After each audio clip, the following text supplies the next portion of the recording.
Most people think fasting is about losing weight. Some think it's about autophagy or longevity. And while those benefits are real, there's something I think is far more powerful happening. I've guided many people through longer fasts, and there's something I see happening every time which no one seems to talk about. And it's arguably more profound than the metabolic health improvements. Okay, so it's 2025, and as I'm recording this, for most people living in the Western world, life has become incredibly comfortable when you compare it to the lives, for example, that our great-grandparents would have lived just a few generations ago. When you think about our hunter-gatherer ancestors, it's not even close. You see, we never even get too hot or too cold anymore. Our homes, our offices, our cars are perfectly temperature controlled. Food is abundant. Just tap a few buttons on your phone and it shows up at your door. For many people, significant hunger is something that they've never experienced, let alone having to hunt and kill something just to survive. And for a lot of us, the only intentional discomfort we put ourselves through is exercise. And let's face it, many of us don't even do that. Why bother when we can explore this beautiful planet of ours without even lifting a muscle? And if you've seen the film WALL-E, you know the vision of humanity in 2805, hovering around in chairs, completely reliant on machines. Have it all morning, so let's hover over to the driving range and hit a few virtual balls into space. Nah, we did that yesterday. I don't want to do that. Well, then what do you want to do? I don't know. Something. Wow.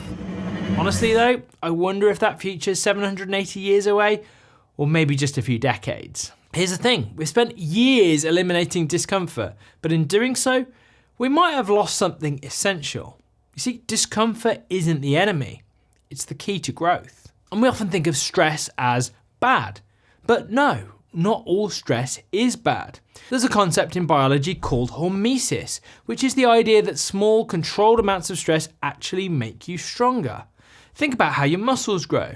You lift weights, you create tiny tears in the muscle fibers, your body repairs them, and they come back stronger. That's hormesis in action. And it's not just physical. This principle applies to your mind and overall resilience too. But here's the catch. In our super comfortable modern lives, we've engineered out almost all the opportunities for this kind of stress. So here's where things get interesting. What if I told you there was a way to systematically build your resilience? Something that costs nothing, requires no special equipment, and you can start literally right now. Something that not only promotes physical health, but mental toughness too. You see, most people think that fasting is just about the physical benefits, the weight loss, the metabolic improvements.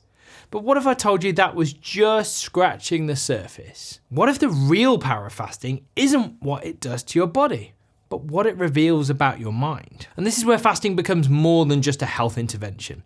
It's a systematic way to reintroduce beneficial stresses into our lives. And unlike jumping into an ice bath or running a marathon, it's the perfect practical application of hormesis.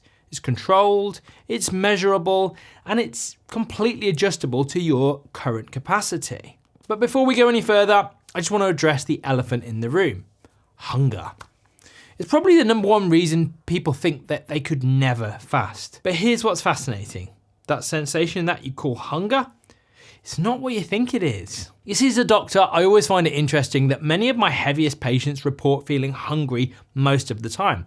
That's certainly how I felt back when I was obese. Whilst on the other hand, that same person, when they've not eaten for 36 hours, might feel completely fine. How's that possible? You see, the answer reveals something crucial about how hunger actually works. See, what you're feeling isn't your body desperately lacking food. It's a hormone called ghrelin, often called the hunger hormone. And here's the thing about ghrelin. It works on a schedule. It rises and falls based on your usual eating patterns, like an internal alarm clock. Think about it. Have you ever been starving hungry at lunchtime but then got caught up in a meeting and completely forgotten about eating? An hour later, that urgent hunger has somehow disappeared.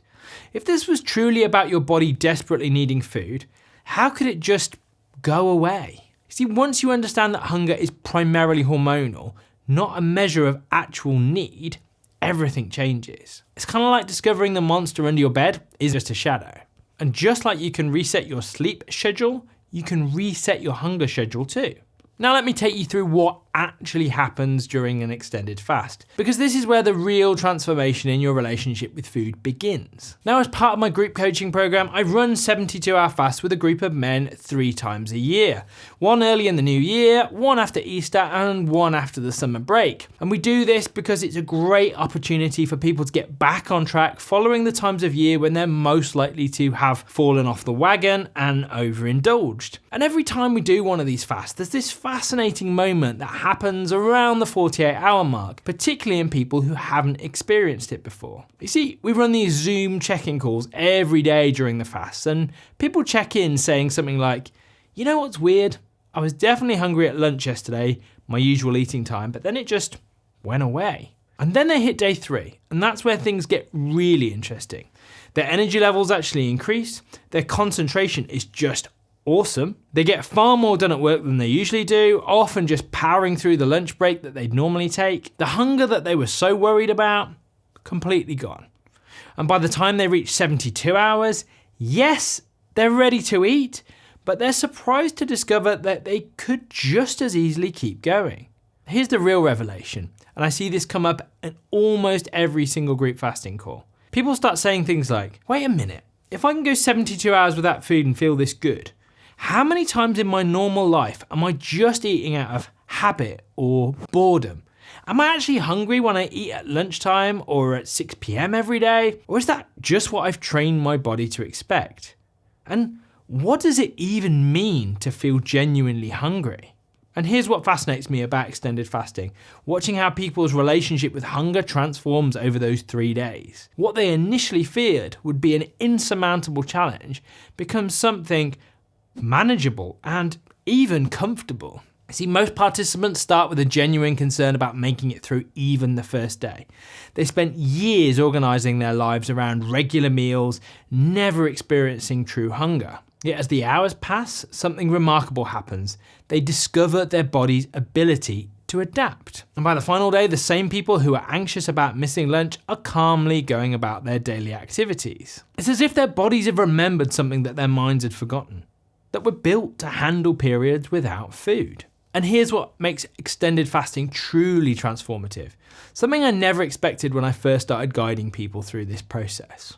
It's not about the physical benefits, although they are significant. It's not even about mastering hunger. It's about what happens in people's minds when they achieve something that they genuinely believed was impossible. You see, the men I work with are often successful, capable professionals who spent years, sometimes decades, absolutely convinced that they could never go that long without food. They built their lives around this belief, planning every day to avoid the possibility of missing a meal. And suddenly they do it. Not only do they survive, but they thrive. Their energy increases, their mind becomes clearer, and in that moment, something profound shifts. Because when you realise you've been living with such a limiting belief that you overcame really quite easily, you have to question what other limiting beliefs do you have that could actually be easily overturned if you actually start to challenge yourself. And often things it's like, maybe I'm actually capable of creating a solid exercise habit even though I failed before. Sometimes people start even challenging bigger assumptions about their careers, their capabilities, their potential. And this, I believe, is the true power of extended fasting. It's not just a physical reset, it's a radical shift in how you view your own capabilities. It reveals that many of our limitations are not physical at all. They're simply stories we've been telling ourselves in a world that's taught us to avoid discomfort.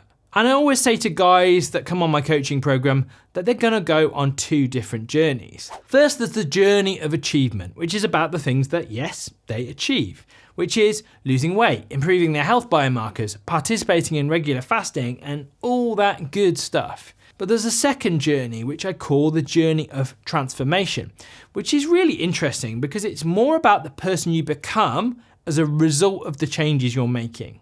And yeah, it's kind of deep, I know, but it mirrors the journey that I've been on since I overcame my obesity back in 2016, which is nearly a decade ago now. Anyway, if you're a middle-aged guy and you want to learn more about my group coaching program or how you can work with me one-to-one, then I'll leave some information down in the description of this video. And if you found this video helpful, you might want to watch this one over here. So just click on the link on the screen right now. Thank you for watching, and hopefully I'll see you in the next one.